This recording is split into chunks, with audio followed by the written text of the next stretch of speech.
Hello guys, welcome back to Lucifer gamer. நம்ம இன்றைக்கான வீடியோவில் எதை பற்றி பார்க்க போகிறோம் அப்படின்னு பார்த்தீங்கன்னா, நமக்கு ஓல்டு ரேர் ஐட்டம் எல்லாமே ரிட்டர்ன் ஆகுதுங்க. ஸோ அதில் முக்கியமாக பார்த்தீங்கன்னா old elite pass bundle. So first elite, second elite, top criminal, ப்ரூஹாட்டிக் பண்டில், அதுக்கப்புறம் பார்த்தீங்கன்னா சாம்ராய் பண்டில், கோப்ரா பண்டில் அப்படின்னு சொல்லிட்டு ஏகப்பட்ட பண்டில் எல்லாமே ஸோ ரிட்டர்னில் கொண்டு வர போகிறாங்க. அதுவும் ரெய்ட் அட்டாக் ஈவெண்ட் மூலிமா நம்ம கேமுக்குள்ளே கொண்டு வர போகிறாங்க. So 100% confirm. ஸோ அதோட டீட்டெயில் பற்றி பார்க்க போகிறோம். அதுக்கப்புறம் பார்த்தீங்கன்னா நம்ம செட்டிங்ஸில் சர்ச் ஃபார் நியர்பை பிளேயர்ஸ் அப்படின்னு சொல்லிட்டு ஒரு புதுசாக ஒரு செட்டிங் வந்து கொண்டு வர போகிறாங்க. ஸோ அது எதுக்கு அப்படின்னு பார்த்தீங்கன்னா, நம்ம சரௌண்டிங்கில் நம்ம கிட்ட யாரெல்லாம் நம்ம பிளேயர்ஸ் வந்து இருக்காங்க, ஸோ பாய்ஸாக இருக்கட்டும், ஸோ கேர்ள்ஸாக இருக்கட்டும், யாராக இருந்தாலுமே ஸோ இதில் வந்து காட்டி கொடுத்தோம். ஸோ இந்த ஒரு அப்டேட் வந்து கொண்டு வர போகிறாங்க. இது மட்டும் இல்லாமல் upcomings event, universal ring event, faded wheel, step up event அப்படின்னு சொல்லிட்டு ஏகப்பட்ட ஈவெண்ட் வந்து இருக்குது. ஸோ அது எல்லாமே டீட்டெயிலாக பார்க்க போகிறோம். நண்பர்களே, வீடியோக்குள்ளே போகிறதுக்கு முன்னாடி ஒரே ஒரு லைக் மட்டும் போட்டு பாருங்கள். நம்ம சேனலுக்கு இப்போ தான் ஃபஸ்ட் டைம் வந்திருக்கீங்க அப்படின்னா சப்ஸ்கிரைப் பண்ணிட்டு பெல் நோட்டிஃபிகேஷன் வந்து ஆள் போட்டுங்க. அப்போ தான் நம்ம இந்த மாதிரி லீக்ஸ் அண்ட் அப்டேட் உங்கள் நோட்டிஃபிகேஷன் வந்து உடனே வரும். நண்பர்களே, வீடியோக்குள்ளே போகிறதுக்கு முன்னாடி ஒரு CSHR tournament, mega tournament 2026 so April மாதம் 2 நாள் வந்து நடக்க போகுது. ஸோ அதில் வந்து பார்த்தீங்கன்னா லூசிபர் கேமர் நான், அப்போ இன்னொருத்தர் பார்த்தீங்கன்னா ஹரிஷ் கேமிங் கிங் என்னுடைய ஃப்ரெண்டு 2 பேரும் சேர்ந்து இந்த டோர்னமெண்ட் வந்து நடத்த போகிறோம். ஸோ வந்து ஸ்லாட் வந்து ஃபுல் ஆகிட்டு இருக்கு. ஸோ அந்த ரூல்ஸ் பிரகாரம் உங்களுக்கு எல்லாமே தெரியும். நம்ம ஆல்ரெடி ஒரு டோர்னமெண்ட் நடத்திருக்கோம். ஸோ இது ப்ரைஸ் ஃபுல் பார்த்தீங்கன்னா ஃபஸ்ட் ப்ரைஸ் 500, செகண்ட் ப்ரைஸ் பார்த்தீங்கன்னா 300, தேர்ட் ப்ரைஸ் பார்த்தீங்கன்னா 200. ஸோ இதுக்கான டேட்டுமே வந்து பார்த்தீங்கன்னா இருக்கு. ஸோ சீக்கிரமாக வந்து ஸ்லாட் வந்து புக் பண்ணிங்க. ஸோ ஸ்ட்ரைட்டாக வந்து காண்டாக்ட் பண்ணிவிடுங்க. ஸோ அந்த கீழே வந்து 2 நம்பர் கொடுத்துருப்பேன். ஸோ காண்டாக்ட் பண்ணி உங்களுடைய டீம் வந்து புக் பண்ணிக்கங்க. சரி வாங்க கைஸ், நம்ம அப்படியே டேரெக்டாக வந்து வீடியோக்குள்ளே போகலாம். ஸோ வீடியோக்குள்ளே போகிறதுக்கு முன்னாடி கொஞ்சம் சீக்கிரம் ஃபாஸ்ட்டாக வந்து ரெஜிஸ்ட்ரேஷன் பண்ணுங்கள். டீம் வந்து புக் ஆகிட்டு இருக்கு.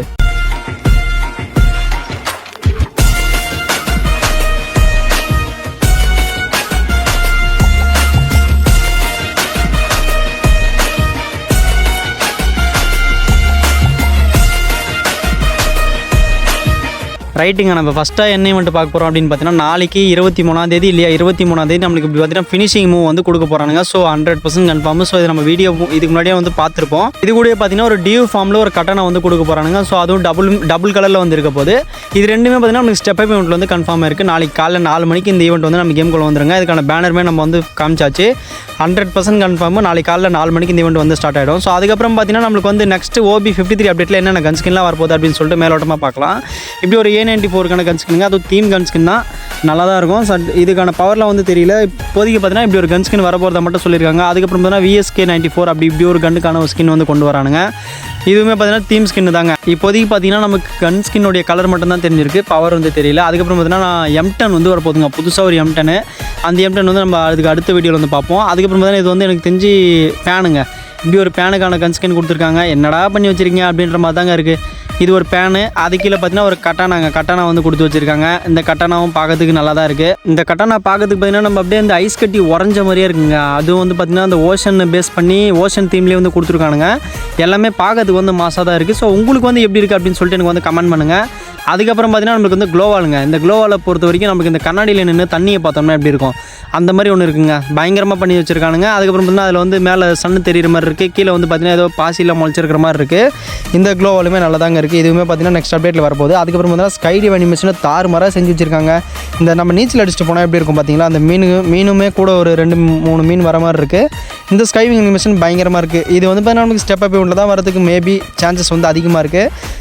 பயங்கரமாக கொண்டு வந்திருக்கானு தாங்க சொல்லணும். ஏன்னா இந்தமாரி ஸ்கை அனிமேஷன்லாம் இப்போ தான் புதுசாக கொண்டு வரானுங்க. ஸோ இந்த வகையில் பார்க்கும்போது நல்லா தாங்க இருக்குது. அதுக்கப்புறம் பார்த்தீங்கன்னா இதுதாங்க அந்த ஸ்கைவிங் அனிமேஷனு. இது பாருங்கள், நீங்களே பாருங்கள் எப்படி இருக்குன்னு சொல்லிட்டு. எப்படி தான் நம்மளுக்கு வந்து வரப்போகுது. ஸோ 100% வந்து கன்ஃபார்மு. அதுக்கப்புறம் பார்த்தீங்கன்னா அரைவில் அனிமேஷனுங்க. இந்த அரைவில் அனிமேஷன் வந்து பார்க்கும்போதே உங்களுக்கு பாருங்கள், கடல் வந்து தண்ணி 2 பக்கம் வெளியே வாங்கி உள்ளேருந்து ஆள் நடந்து வர மாதிரி இருக்குது. இது எங்கேயோ பார்த்த மாதிரி இருக்குல்ல, எனக்கும் அப்படி தான் தோணுது. எங்கேன்ட்டு நீங்கள் அந்த கமெண்ட் பேஜில் வந்து கமெண்ட் பண்ணுங்கள். ஸோ பயங்கரமாக இருக்குங்க இந்த அனிமேஷனு. இந்த UID அனிமேஷன் யார் எல்லாம் எடுக்க போகிறீங்க அப்படின்னு சொல்லிட்டு எனக்கு கமெண்ட் பேஜில் வந்து கமெண்ட் பண்ணுங்கள். அப்புறம் பார்த்தீங்கன்னா அந்த கேரக்டருமே வரப்போகுது. இதில் கேரக்டர் ஒன்று பார்க்குறீங்க பார்த்தீங்கன்னா, அந்த கேரக்டருமே கேமுக்குள்ள வரப்போகுது. அது வந்து நான் அட்வான்ஸ் சர்வரில் பார்த்து நான் என்ன அப்படின்னு சொல்லிட்டு உங்களுக்கு வந்து அப்டேட் பண்ணுறேன். நான் இன்னும் அட்வான்ஸ் சர்வரில் ப்ளே பண்ணியிருந்தால் வீடியோ வந்துருக்கும். நான் இன்னும் ப்ளே பண்ணல. அதுக்கப்புறம் கீழே படுத்துக்கிட்டு என்னடா ஏமோட்டுது அப்படின்ற மாதிரி தாங்க இருக்குது. தண்ணியில் விளையாடுற மாதிரி இருக்குது. அதுக்கப்புறம் பார்த்தீங்கன்னா பேக் பெல்ட்டியா, பின்னாடி படுத்துக்கிட்டே பெல்ட் அடிக்கிற மாதிரி இருக்குங்க. ஸோ பயங்கரமாக தான் இருக்குது இந்த அமௌண்ட்டுமே. இதுக்கு பேருனா அண்டர்ஷூ வெர்ஜல் அப்படின்னு கொடுத்துருக்கானுங்க. அதுக்கப்புறம் பார்த்தீங்கன்னா பேக் பேக்கும் பார்த்தீங்கன்னா இது என்ன சொல்கிறதுன்னு எனக்கு தெரியல. ப்ளூ கலரில் கொடுத்துருக்கானுங்க. அப்படியே தண்ணியை கிழிச்சிக்கிட்டு போகிற மாதிரி இருக்குது. பயங்கரமாக தாங்க பண்ணி வச்சுருக்கானுங்க. நெக்ஸ்ட் OB53 அப்டேட்டை பொறுத்த வரைக்கும் மொத்தமே ஒரு ஓஷன் தீமை பேஸ் பண்ணி தான் வரப்போகுது. கடலை பேஸ் பண்ணி தான் கொடுக்க போகிறானுங்க. அதை பற்றி நிறைய அப்டேட்ஸ் வந்து இருக்குது. நான் அடுத்தடுத்த வீடியோவில் வந்து நான் அப்டேட் பண்ணுறேன். அதுக்கப்புறம் பார்த்தீங்கன்னா இப்படி ஒரு வண்டிக்கான ஸ்கின்னு. அப்புறம் பார்த்தீங்கன்னா இது வந்து என்னங்க லூட் பாக்ஸாக, இப்படி ஒரு லூட் பாக்ஸ் கணக்கு ஸ்கின்னு. கடல் பாசி மாதிரி இருக்குது, கடல் நத்தை உடச்சா அப்படி இருக்கும் அந்த மாதிரி இருக்குது. அதுக்கப்புறம் பார்த்தீங்கன்னா ஸ்கை போர்டு வந்து சங்கு மாதிரியே செஞ்சு வச்சுருக்கானுங்க. இது வந்து கேமுக்குள்ளே இருக்கும்போது தான் பார்க்கறதுக்கு நல்லாயிருக்கும். அதுக்கப்புறம் பார்த்தீங்கன்னா பேனரு, அவத்தாரு அப்படின்னு சொல்லிட்டு ஏகப்பட்டது கொடுத்து வச்சுருக்கானுங்க. ஸோ உங்களுக்கு இதெல்லாம் எது பிடிச்சிருக்கு அப்படின்னு சொல்லிட்டு எனக்கு வந்து கமெண்ட் பேஜில் கமெண்ட் பண்ணுங்கள். இது எல்லாமே நமக்கு வந்து OP53 அப்டேட் ஸ்டார்ட் ஆன உடனே ஒரு ஈவெண்ட்டை நம்ம கேமுக்குள்ள வந்து கொண்டு வருவானுங்க. இப்போ நமக்கு அட்வான்ஸ் சர்வர் ஈவெண்ட் வந்து ஸ்டார்ட் ஆயிடுச்சு. இதுக்கு மேலே பார்த்தீங்கன்னா நமக்கு அப்டேட்ஸ் வந்துகிட்டே இருக்கும். அதுக்கப்புறம் பார்த்தீங்கன்னா இந்த ஒரு அனிமேஷன் இது வந்து நெக்ஸ்ட் நம்ம கேமுக்குள்ளே வர போகிற EVO பண்டலுங்க. இந்த பண்டல் நம்ம ஆல்ரெடி பார்த்துருப்போம்னு நினைக்கிறேன். இதில் வந்து ஏகப்பட்ட எஃபெக்ட் வந்து கொடுத்துருக்கானுங்க. ஒன்று பார்த்தீங்கன்னா டிஓ எமௌண்ட் வந்து கொடுத்துருக்கானுங்க. நமக்கு வந்து டிஓ எமௌண்ட் தனியாக தான் கொடுப்பாங்க. இதில் வந்து EVO பண்டல் கூடிய வந்து ஜாயின் பண்ணி கொடுத்துருக்காங்க. அதெல்லாம் நல்லாயிருக்கும்னு நினைக்கிறேன். அதுக்கப்புறம் பார்த்தா லுக் சேஞ்சர் கொடுத்துருக்காங்க. அதுக்கப்புறம் மெயினாக ஃபஸ்ட் எடிஷன் கோடில் தான் அந்த பண்டில் வந்து வரும் அப்படின்ற மாதிரி சொல்லியிருக்காங்க. ஏன்னா எந்த EVO பண்டில் வந்தாலுமே அப்படி தான் வரும். இதுவும் பார்த்தீங்கன்னா உங்களுக்கு வந்து டோக்கன் டவரில் வரதுக்கு மேபி சான்சஸ் வந்து அதிகமாக இருக்குது. அதுக்கப்புறம் பார்த்தீங்கன்னா நான் சொல்லியிருந்தேன் பார்த்தீங்களா, அந்த சர்ச் பை நியர் பிளேயர்ஸ் அப்படின்னு சொல்லிட்டு நியர்பை பிளேயர்ஸ், அதாவது நமக்கு பக்கத்தில் யாரெல்லாம் ஃப்ரெண்ட்ஸ் ப்ளே பண்ணுறாங்க. இப்போ வந்து நமக்கு தெரியாது, நம்ம பக்கத்து வீட்டில் கூட ப்ளே பண்ணலாம், நமக்கு தெரியாமல் இருக்கும். இதில் வந்து நம்ம சர்ச் பண்ணலாம். ஸோ சர்ச் பண்ணி நமக்கு பக்கத்தில், அதாவது ஒரு குறிப்பிட்ட டிஸ்டன்ஸ் வரைக்கும் யாரெல்லாம் ப்ளே பண்ணுறாங்க அப்படின்றது வந்து இது மூலிமா நம்ம வந்து தெரிஞ்சிக்க முடியும். இது வந்து நம்மளுக்கு வந்து அட்வான்ஸ் சர்வரில் கொடுத்துருக்கானுங்க. இதுதான் நம்ம கேமுக்குள்ளேயுமே வரப்போகுது. இது வந்து ஒரு நல்ல ஃபியூச்சராக இருக்கும்னு நமக்கு நினைக்கிறேன். பட் ஆனால் இது நமக்கு தேவையில்லை அப்படின்னா நம்ம வந்து ப்ரைவேட்டில் போட்டு வச்சுக்கலாம். நம்ம பப்ளிக், அதாவது நம்மளையும் மற்றவங்களுக்கு காட்டணும் அப்படின்னா அதை பப்ளிக்கில் வச்சுக்கலாம். அப்படின்னா அலோவும் கொடுக்கலாம், இல்லை டூ நாட்னு கொடுத்துக்கலாம். ஏன்னா 2 ஆப்ஷன் கொடுத்துருக்கானுங்க. அதேமாரி பக்கத்தில் இருக்கிறவங்களுக்கு யாருன்னா ஃப்ரெண்ட்ஸ் பாய்ஸோ இல்லை கேர்ள்ஸோ யார் விளையாடினாலுமே வந்து இது மூலிமா நம்ம வந்து கண்டுபிடிச்சிட முடியும். ஸோ இந்த அப்டேட் வந்து யாருக்கெல்லாம் பிடிச்சிருக்கு அப்படின்னு சொல்லிட்டு கமெண்ட் பேஜில் வந்து கமெண்ட் பண்ணுங்கள். இந்த அப்டேட் வந்து எனக்கு தெரிஞ்சு ஃபியூச்சரில் வந்து ரொம்ப ஹெல்ப்ஃபுல்லாக இருக்கும்னு நினைக்கிறேன். பட் இது எப்படி சொல்கிறதுன்னு தெரியல. உங்களுடைய கருத்து என்ன அப்படின்னு சொல்லிட்டு எனக்கு வந்து கமெண்ட் பேஜில் கமெண்ட் பண்ணுங்கள். ஸோ அடுத்ததாக பார்த்தீங்கன்னா ஒரு பிக்கஸ்ட் ஈவெண்ட்டுங்க. ஸோ பிக்கஸ்ட்லேயே பெரிய ஈவெண்ட்டு இதுதாங்க நான் சொல்லுவேன். ஏன்னா ரைடர் அட்டாக் அப்படின்னு சொல்லிட்டு ஒரு ஈவெண்ட் வந்து ஒரு பிக்கஸ்ட் ஈவெண்ட்டை கேமுக்குள்ள வந்து கொண்டு வர போகிறானுங்க. 200% கன்ஃபார்ம் ஆயிடுச்சு. இப்போ அட்வான்ஸ் சர்வர் ஃபைலில் வந்து இதை வந்து ஆட் பண்ணிட்டானுங்க. ரைடர் அட்டாக் அப்படின்னு என்ன அப்படின்னு பார்த்தீங்கன்னா இந்த ஓல்டு ரேர் ஐட்டமான எல்லா ஐட்டத்தையுமே ஒரு ஈவெண்ட்டுக்குள்ளே கொண்டு வருவானுங்க. இப்போ ஒரு விஷ் ஈவெண்ட்டாக இருக்கட்டும், ஒரு 10 ஸ்பின்னுக்கு வந்து பார்த்தீங்கன்னா 200 டைமண்ட் கொடுப்பானுங்க. அப்படின்ற பட்சத்தில் நமக்கு ஓல்டு பிளேயர்ஸ் எல்லாருக்குமே தெரியும். ஸோ இந்த பண்டல் எல்லாமே கேமுக்குள்ளே வந்துச்சுன்னா அவங்களுடைய நிலைமை என்ன அப்படின்ட்டு எனக்கு ஒன்றும் புரியல. இதில் என்னென்ன பண்டல் அப்படின்னு பார்த்தீங்கன்னா பவர் ஸ்டோன் 75 அப்படின்னு சொல்லிட்டு ஃபஸ்ட் எலைட்டுங்க, அதுவும் கோல்டன் ஃபஸ்ட் எலைட்டு. அப்புறம் பார்த்தீங்கன்னா பவர் 75 அப்படின்னு சொல்லிட்டு second elite, golden second elite. அதுக்கப்புறம் பார்த்தீங்கன்னா பவர் 100 அப்படின்னு சொல்லிட்டு பன்னி வாரியர் பண்டலு, இந்த ஒரு பண்டலுமே வரப்போகிறதா சொல்லியிருக்காங்க. பவர் 80 அப்படின்னு சொல்லிட்டு கோப்ரா ரிங் பண்டல், இந்த பண்டலுமே கொண்டு வர போகிறதா சொல்லியிருக்கானுங்க. அதுக்கப்புறம் பவர் 80 ப்ளூ வாட்டிக் பண்டலுங்க, இந்த பண்டலும் வரப்போகிறதா கன்ஃபார்ம் பண்ணியிருக்காங்க. ஸோ அதுக்கப்புறம் பார்த்தீங்கன்னா பவர் 75 ஏஞ்சல் டைனோ பண்டலா, அப்புறம் பவர் 95 கோல்டன் ஷேடோ பண்டலுங்க. ஸோ இந்த பண்டல் நம்ம யூனிவர்சல் ரிங் இவெண்ட்டில் வரதா இருந்துச்சு. அதுக்கப்புறம் பார்த்தீங்கன்னா வார் கிளாஸரா, அப்புறம் டாப் கிரிமினல், ஏங்க எக்கச்சக்கமாக கொண்டு வந்திருக்காங்க. எனக்கு தெரிஞ்சு இது வந்து எப்படிப்பட்ட ஈவெண்ட்டில் வரப்போகுதுன்னு தெரில. இது ரெய்ட் அட்டாக்காக இருந்தால் மட்டும் நம்மளுக்கு பிரச்சனை கிடையாது. ஹார்ட் அட்டாக்காக மாறிச்சுன்னா நமக்கு வந்து எக்கச்சக்கமான டைமண்ட்ஸ் வந்து பிடுங்குவானுங்க. ஜாமுராய் பண்டலை பொறுத்து எல்லா பண்டலுமே வரப்போகிறதா கன்ஃபார்ம் ஆயிருக்குங்க. ஸோ பெரிய லீக் வந்து கிடச்சிருக்கு. இந்த ஈவெண்ட் வந்து எப்போ அப்படின்னு பார்த்தீங்கன்னா நமக்கு இன்னும் ஒரு 10-15 நாளில் ஸ்டார்ட் ஆகிறதுக்கு வாய்ப்பு இருக்குங்க. இதெல்லாம் வந்து இந்த ஃபஸ்ட்டு நம்ம நார்மலாக எலக்ட் பாஸில் வர பண்டல்ஸ் பொறுத்த வரைக்கும் இந்த பண்டல் கொஞ்சம் கம்மி தான். ஏன்னா அந்த பண்டல் தான் நமக்கு ரொம்பவே பிடிக்கும்.